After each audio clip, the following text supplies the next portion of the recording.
Buenos días, sean bienvenidas y bienvenidos a la sesión 7 de nuestra unidad temática ya 2, correspondiente al estudio del derecho del mar, derecho aéreo y derecho del espacio ultraterrestre. Vamos a ver a lo largo de esta unidad sobre todo lo referente al tema del marco regulatorio en estos aspectos que le atañe obviamente al derecho internacional público. Y en esta sesión vamos a abordar una introducción general a estas tres ramas del derecho internacional público con la finalidad de comprender su objeto de estudio, su importancia jurídica y política, así como algunos de los conceptos fundamentales que permiten explicar su estructura, su organización y su función dentro de la comunidad internacional. Y el objetivo como tal de la sesión pues consiste en analizar el derecho del mar, el derecho aéreo y el derecho del espacio ultraterrestre mediante pues conceptos vinculados con el territorio, las bahías, los puertos, los archipiélagos, los estrechos, los fondos marinos y oceánicos, la plataforma continental y la normativa aplicable a fin de distinguir eh, su relevancia dentro del derecho internacional público. Tiene obviamente esta sesión un carácter introductorio, por lo que el objetivo central sería sentar estas bases conceptuales que nos van a permitir en sesiones posteriores profundizar en los regímenes jurídicos específicos de cada uno de estos espacios que regula el derecho internacional público. Y para comenzar, pues sí es importante recordar que el derecho internacional público regula no solamente las relaciones entre los estados, sino también el uso, aprovechamiento, control y protección de ciertos espacios que tienen pues un valor estratégico para la humanidad.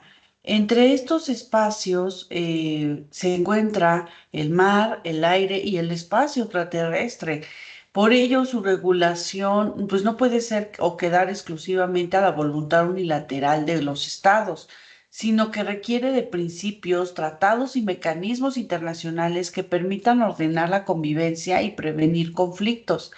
Y desde esta perspectiva, el estudio del derecho del mar, del derecho aéreo y del espacio extraterrestre constituye, pues sí, esta parte medular en la formación de quienes estudian derecho internacional, ya que estos tres ámbitos muestran con claridad cómo la soberanía estatal se relaciona con intereses globales y cómo el derecho internacional, pues sí busca establecer equilibrios entre jurisdicción nacional y cooperación internacional, así como el aprovechamiento común de recursos. Entonces, bueno, antes de entrar de lleno, pues a nuestro análisis de cada rama, conviene detenernos en una noción básica sobre la idea del territorio. En términos generales, el territorio constituye uno de los elementos esenciales del Estado. No se trata solamente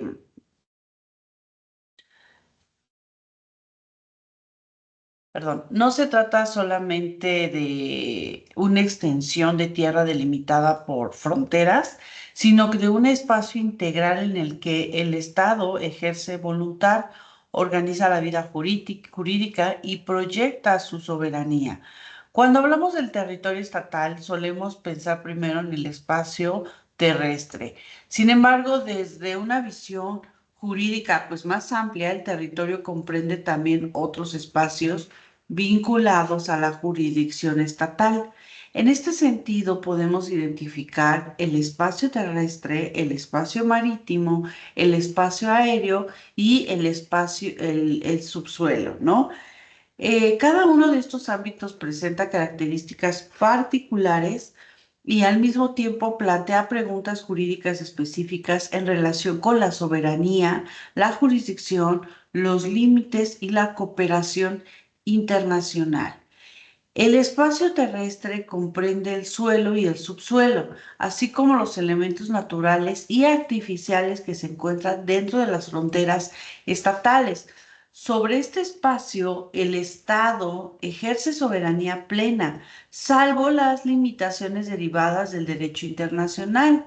El espacio marítimo incluye las aguas interiores, el mar territorial y otros espacios adyacentes respecto a los cuales el Estado puede ejercer diversos grados de soberanía o jurisdicción. El espacio aéreo se proyecta sobre el territorio terrestre y marítimo del Estado. Finalmente, el estudio del espacio ultraterrestre nos lleva a una dimensión distinta, ya que se trata de un ámbito que no está sujeto a apropiación nacional y cuyo régimen jurídico se ha construido a partir de principios de interés común para toda la humanidad. Y esa distinción es clave porque permite comprender que el derecho internacional público pues no regula únicamente relaciones diplomáticas o tratados entre estados, sino también la forma en que los estados se ubican o actúan en espacios físicos y funcionales de enorme pues relevancia. Y por ello estudiar estas materias en realidad estamos estudiando la dimensión espacial del derecho internacional. Comencemos obviamente con el estudio del derecho del mar, una de las ramas más desarrolladas dentro del derecho internacional público contemporáneo. Y esta disciplina pues se encarga de regular los espacios marítimos, sus usos, los derechos de los estados sobre ellos y las obligaciones internacionales relacionadas con el tema de la navegación, la explotación de recursos, la protección del medio marino y la cooperación internacional. El derecho del mar no siempre estuvo una estructura que hoy conocemos. Durante mucho tiempo predominó la idea de la libertad de los mares, según la cual el mar pues, no podía ser objeto de apropiación estatal más allá de ciertas franjas costeras. Sin embargo, pues el avance tecnológico, la expansión, perdón, del comercio y dentro del marítimo, el comercio marítimo, la explotación de recursos pesqueros y minerales, así como la importancia geopolítica de las rutas oceánicas, pues hicieron necesario un régimen jurídico más preciso. Y esa necesidad dio lugar a diversos desarrollos normativos que culminaron en la Convención de las Naciones Unidas sobre el Derecho del Mar de 1988, instrumento de gran relevancia y central de nuestra materia, ¿no? La relevancia del derecho del mar radica en que regula pues una gran diversidad de espacios y cada uno con un régimen jurídico particular. No todos los espacios marítimos pues, son iguales, ni todos generan el mismo tipo de derechos para los estados. Por esa razón, una introducción adecuada pues sí requiere comprender, aunque sea de manera muy general, pero de cómo se organiza. Bueno, eso es lo que vamos a ver la siguiente semana. De cómo se organiza, pues, la manera en que él se ejerce, obviamente, eh, el tema de estos espacios, ¿no? Y en primer lugar, pues encontramos el término o concepto de aguas interiores. Las aguas interiores son aquellas que están ubicadas al interior de una línea base desde el cual se mide el mar territorial. En estas aguas, el Estado ejerce soberanía plena de una manera semejante a la que ejerce sobre su territorio terrestre. Dentro de estas aguas podemos ubicar ciertos puertos, bahías, desembocaduras, dependiendo de la configuración geográfica de las reglas jurídicas aplicables, ¿no? Posteriormente se encuentra el mar territorial, que constituye una franja marítima adyacente a la costa sobre el cual el Estado ribereño ejerce soberanía. No obstante, esta soberanía no es absoluta en términos prácticos, ya que debe de coexistir con el derecho de paso inocente de los buques extranjeros, siempre que dicho paso pues no afecte la paz, el orden o la seguridad del Estado costero. Y más allá del mar territorial se ubica la zona contigua en la cual el Estado no tiene soberanía plena, pero sí ciertas facultades de control para prevenir o sancionar infracciones relacionadas con materias como aduanas, fiscalidad, migración o sanidad, ¿no?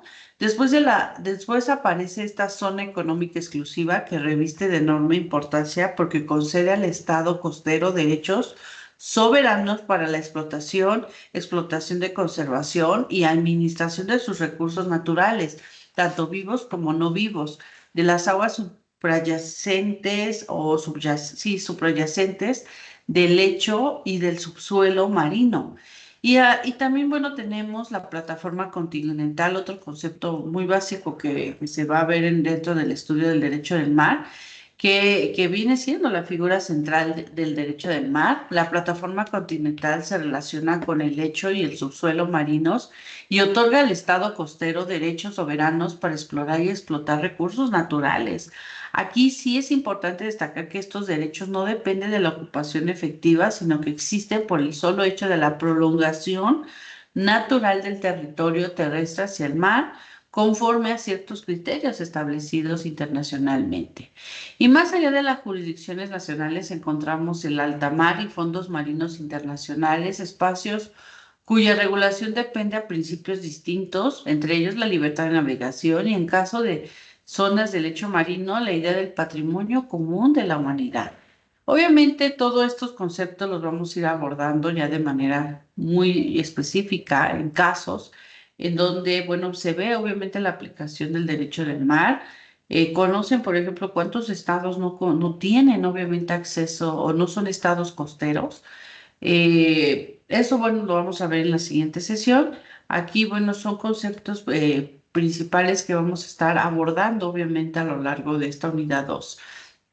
Dentro del estudio introductorio del derecho del mar, también es indispensable detenernos en algunos conceptos específicos. Por ejemplo, vamos a ver lo que son las bahías. Las bahías no son otras cosas que formaciones geográficas costeras cuya configuración puede permitir que sean consideradas aguas interiores bajo determinadas condiciones. Y esto, bueno, tiene implicaciones relevantes, ya que si una bahía se considera jurídicamente parte de las aguas interiores, el Estado costero ejerce sobre ella soberanía plena.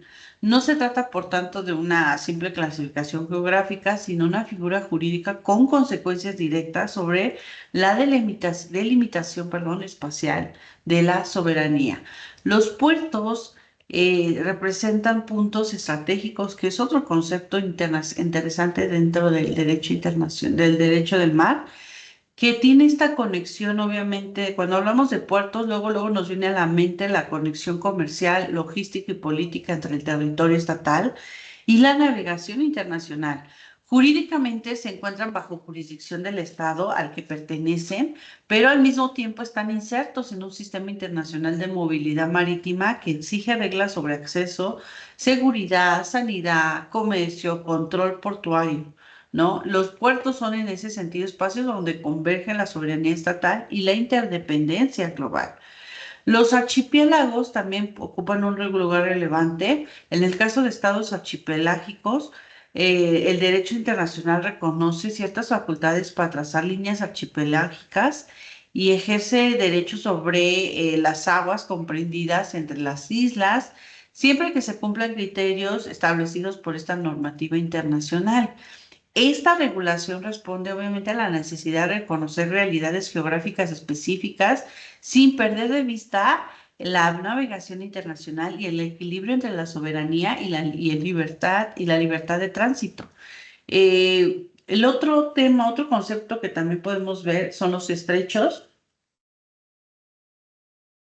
utilizados para la navegación internacional, que constituye pues, uno de los puntos más delicados del derecho del mar, ya que conectan distintas partes del mar y suelen ser vías indispensables para el comercio, como el tema que estamos viendo en el caso de Irán y, ay, se me olvidó el paso, que es un paso que bloqueó Irán por el tema conflicto en tensiones de Estados Unidos, Israel, y que esto, bueno, ha conllevado obviamente a temas de movilidad de mercancías, de tránsito y que obviamente representa una afectación económica hacia ciertos países, no podemos decir a nivel mundial. Inclusive cuando hubo un buque atravesado en el canal de Suez, también conllevó un gran cambio, un impacto negativo en el comercio, en la economía de muchos de nuestros países, ¿no? Y a eso voy, ¿no? Los estrechos, más que allá, pues sí, se conectan distintas partes del mar y pues obviamente son vías indispensables para el comercio global y la movilidad estratégica. Debido a su importancia, el derecho internacional prevé pues ciertos regímenes especiales como el paso en tránsito que busca evitar bloqueos o restricciones arbitrarias y garantizar, pues obviamente, la continuidad de la navegación internacional. Y es un tema porque hoy está pasando, hoy en día en la noticia estamos viendo. Entonces, bueno, la siguiente semana vamos a estar revisando esa parte sobre el tema del derecho del mar. Fondos marinos y oceánicos también son, pues más allá de una jurisdicción nacional, tiene un tratamiento especial. Su valor económico, especialmente por los recursos minerales, pueden encontrarse en ellos, ha obligado a la comunidad internacional a construir un régimen que evite la apropiación unilateral y promueva un aprovechamiento ordenado en beneficio común. De ahí surge la idea de que ciertas zonas constituyen patrimonio como común de la humanidad, principio particularmente importante para comprender la dimensión colectiva del derecho internacional público, ¿no?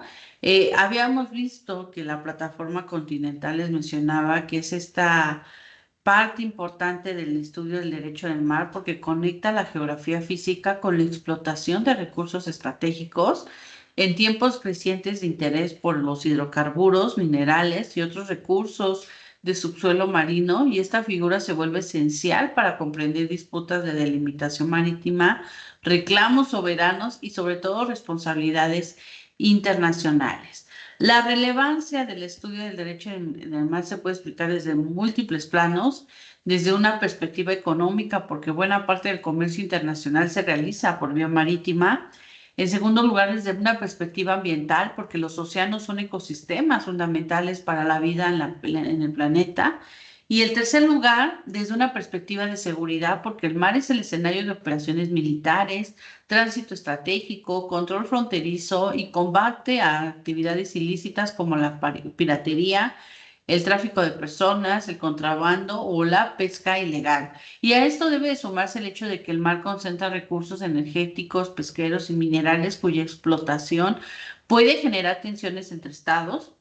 Por ello, el derecho del mar no solo organiza espacios, también constituye en prevenir controversias, canalizar reclamaciones, establecer mecanismos de delimitación y obviamente definir derechos y obligaciones con base a reglas comunes.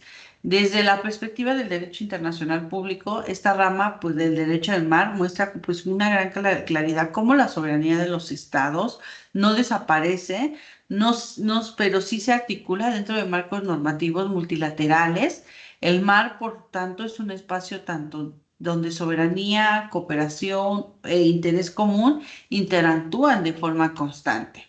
En cuanto al derecho aéreo, es otra área que vamos a analizar en la unidad 2, que es entendido como un conjunto de normas jurídicas que regulan el uso del espacio aéreo, la navegación aérea, la aviación civil internacional, la seguridad operacional y sobre todo la responsabilidad derivada a las actividades aeronáuticas que llega a suceder.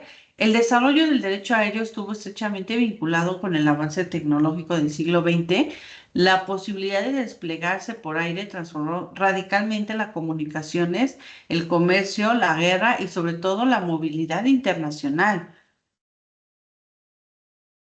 A diferencia del mar, pues que había sido objeto de regulación desde mucho tiempo atrás, el aire se convirtió en una preocupación jurídica global a partir de la creciente del tema de la aviación. La evolución exigió reconocer que el espacio aéreo debía tener un régimen jurídico específico. Uno de los principios fundamentales del derecho aéreo es que cada estado ejerce soberanía sobre el espacio aéreo situado sobre su territorio. Y este principio es esencial porque diferencia el régimen del espacio aéreo con el régimen del alta mar o del espacio ultraterrestre. Mientras el espacio aéreo se encuentra sujeto a soberanía estatal, el espacio ultraterrestre se rige por principios de no apropiación. Y el instrumento internacional más importante en esta materia es el Convenio de Chicago de 1944, que sentó las bases de aviación civil internacional contemporánea, y a partir de él se estructuró un sistema de cooperación técnica y normativa que permite obviamente coordinar pues ciertas rutas, estándares de seguridad, reglas sobre aeronaves, documentación, navegación, tránsito y sobre todo servicios aeroportuarios, ¿no? Parte de sus elementos esenciales, pues sobre todo para comprender el derecho aéreo en esta sesión, conviene destacar, pues sí, tres puntos, ¿no? La primera es que la soberanía del espacio, del Estado sobre su espacio aéreo, esto significa que ninguna aeronave extranjera puede circular libremente por ese espacio al margen de las reglas y autorizaciones correspondientes, que a diferencia de otros espacios internacionales que aquí sí predomina con claridad la jurisdicción estatal. La segunda es la necesidad de la cooperación internacional. eh, Aunque el espacio aéreo está sujeto a soberanía, la aviación no puede funcionar sin reglas coordinadas entre estados. Las rutas internacionales, los estándares de seguridad, la certificación técnica, la operación aeroportuaria, la protección de pasajeros, exigen un alto grado de armonización normativa. Otro punto es la responsabilidad jurídica que se deriva de la misma actividad aérea. La aviación implica riesgos técnicos y humanos que hacen indispensable una regulación sobre accidentes, daños, transporte internacional y obligaciones de los operadores. Y en consecuencia el derecho no solo protege la soberanía de los estados, sino también la seguridad y los derechos de quienes participan en esta navegación aérea. Desde un punto de vista práctico, el derecho aéreo, pues sí tiene un impacto de movilidad global, el comercio internacional, el turismo, la conectividad entre regiones y la respuesta ante emergencias y sobre todo la integración económica. En un mundo que vivimos hoy interdependiente, esta rama resulta indispensable para garantizar que la circulación aérea se realice de una manera segura, ordenada y jurídicamente previsible, ¿no? Vale la pena, bueno, pues sí insistirles que el espacio aéreo no se estudia de una forma aislada. Su análisis sí se llega a conectar directamente con la noción del territorio. El espacio aéreo se proyecta sobre el territorio terrestre y sobre los espacios marítimos sometidos a la soberanía estatal. Y esta proyección vertical de la soberanía demuestra que el territorio estatal no es solamente horizontal, sino también tridimensional. Sin embargo, esta afirmación nos conduce a una cuestión más compleja sobre hasta dónde llega el espacio aéreo y en qué punto comienza el espacio ultraterrestre. Históricamente, esta ha sido una de las preguntas más debatidas, aunque existen criterios técnicos y propuestas doctrinales. La delimitación exacta no siempre ha sido uniforme en todos los contextos y ese problema muestra cómo el desarrollo científico y sobre todo tecnológico puede desafiar las categorías jurídicas tradicionales y obligar al derecho internacional a replantear obviamente estos conceptos, ¿no?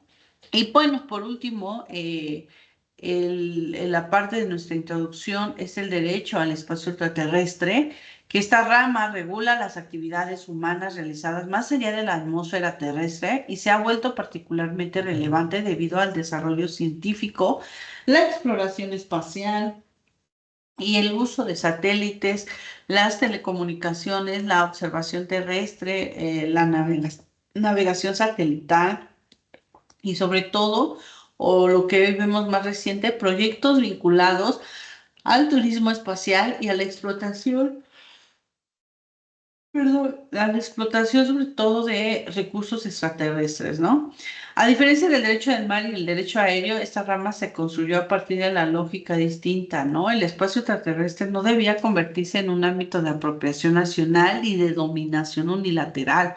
Por ello, uno de los principios fundamentales es que el espacio extraterrestre no puede ser objeto de apropiación nacional por reivindicación de soberanía, uso, ocupación y por cualquier otro medio. El instrumento más importante en esta materia, pues, es el Tratado sobre el Espacio Extraterrestre de 1967, que establece principios esenciales para el uso específico del espacio, la libertad de exploración, la cooperación internacional, la no apropiación y sobre todo la responsabilidad de los estados por actividades espaciales realizadas tanto por entidades gubernamentales como no gubernamentales.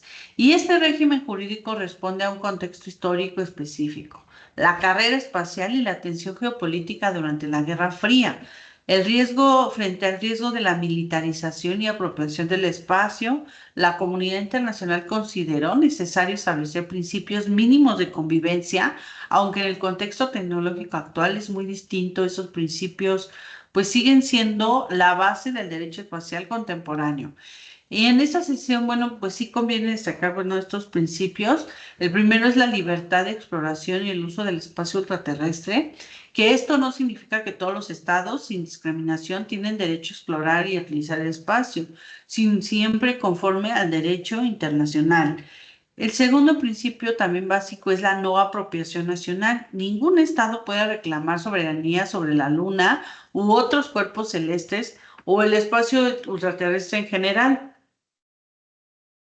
Y este principio lo distingue claramente del régimen jurídico del territorio terrestre, del mar territorial y sobre todo del área del espacio aéreo, ¿no?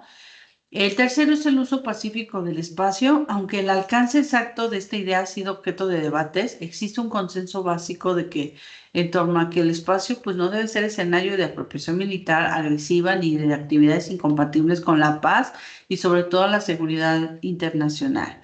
Un cuarto principio también es la responsabilidad internacional. Los estados son responsables por actividades espaciales realizadas bajo jurisdicción, incluso cuando participen actores privados. Y esto resulta especialmente importante en un contexto donde empresas privadas tienen cada vez pues este mayor protagonismo en en lanzamientos, satélites y proyectos de exploración. Un quinto principio es la cooperación en beneficio de toda la comunidad. El derecho espacial no se concibe únicamente como un campo de competencia tecnológica, sino también como un ámbito donde los avances científicos deberían de generar, pues, beneficios compartidos. El derecho del espacio extraterrestre, pues, ha dejado de ser una materia reservada de las grandes potencias. Hoy se relaciona directamente con actividades cotidianas y estratégicas, telecomunicaciones, internet, pronósticos meteorológicos, sistemas de geolocalización, observación ambiental, vigilancia fronteriza y sobre todo la gestión de los riesgos naturales. Y estos son los aspectos de la vida moderna que dependen dentro de la infraestructura espacial. Además del desarrollo tecnológico, se han planteado nuevos desafíos jurídicos y uno de ellos es el tema de la basura espacial, es decir, esta acumulación de fragmentos y objetos en órbita que pueden generar colisiones y daños. Y otro reto es la posible explotación de recursos de cuerpos celestes, cuestión que reabre los debates sobre apropiación, acceso equitativo y regulación internacional. También llegan a surgir preguntas sobre el papel de las empresas privadas, la responsabilidad por daños, el registro de objetos espaciales y sobre todo la gobernanza global de las actividades orbitales. Todo esto demuestra que el derecho espacial ya no es un tema lejano o futurista, por el contrario, es una rama viva del derecho internacional público que exige comprensión jurídica, política y sobre todo tecnológica. Y en este punto ya conviene hacer una pausa donde ustedes pueden observar las conexiones entre que hay el derecho del mar, el derecho aéreo y el derecho del espacio ultraterrestre. Aunque cada una posee principios, instituciones y sobre todo tratados propios, los tres comparten una preocupación común: regular espacios de gran relevancia internacional donde la soberanía estatal debe armonizarse con los intereses colectivos. El derecho del mar encontramos espacios bajo soberanía plena, bajo derechos soberanos y sobre todo espacios internacionales. El derecho aéreo predomina la soberanía estatal sobre el espacio aéreo y en el derecho del espacio ultraterrestre se impone la lógica de no apropiación y el uso común. Y esta comparación permite advertir que el derecho internacional público no maneja una única fórmula para todos los espacios, sino que constituye pues, ciertos regímenes diferenciados según la naturaleza del espacio, los intereses del juego y las necesidades históricas de la comunidad internacional. También existe una relación funcional entre estas ramas.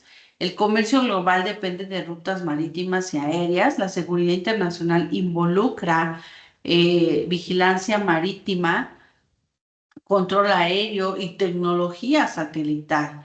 La protección ambiental requiere observar océanos, atmósfera y fenómenos climáticos desde plataformas espaciales. Incluso la delimitación territorial y marítima puede beneficiarse de tecnologías aeroespaciales y por ello, más que estudiar, compartiremos, más allá que estudiar estas áreas del derecho internacional público de manera aislada, lo que debemos de hacer o vamos a hacer es analizar el sistema complejo de la regulación internacional del espacio.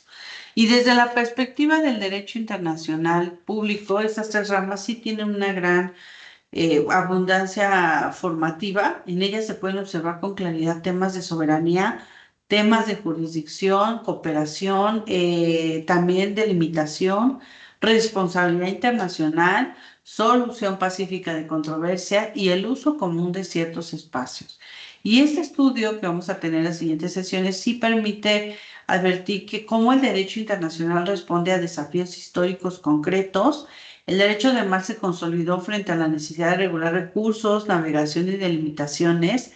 El derecho aéreo surgió ante la expansión de la aviación y el derecho espacial apareció como la carrera tecnológica y exploración fuera de la atmósfera. Y en todos estos casos, el derecho internacional actuó como una herramienta para ordenar nuevas realidades y evitar que la competencia entre estados deriven a conflictos descontrolados. Y para ustedes, esta materia o este estudio de esta materia resulta relevante porque reflejan tensiones muy actuales. La disputa por recursos naturales, la seguridad de rutas estratégicas, la protección de bienes comunes, la innovación tecnológica, la participación de organismos internacionales y la necesidad de actualizar marcos jurídicos frente a escenarios emergentes. Y bueno, para concluirles esta sesión, el derecho al mar, el derecho aéreo y el derecho al espacio ultraterrestre constituyen campos esenciales del derecho público que regulan espacios que son para la existencia, el desarrollo y la cooperación de los estados, ¿no? En conjunto, todas estas ramas no solo regulan relaciones diplomáticas entre estados, sino también espacios, pues sí, estratégicos cuya utilización implica, bueno, impacta directamente en la economía, la seguridad, la ciencia, el medio ambiente y el desarrollo tecnológico global. Y con esto damos, pues, esta base, contamos ya con una base general para ya ver cada uno de estos temas de los espacios en donde vamos a profundizar más allá de los conceptos, con casos que se ha visto y cómo han actuado estas instituciones en regular a través de estas convenciones que dan vida, obviamente, a un marco regulatorio en estos aspectos. De mi parte es todo, que tengan un excelente día. Nos vemos en la siguiente sesión con Derecho del Mar. Hasta luego.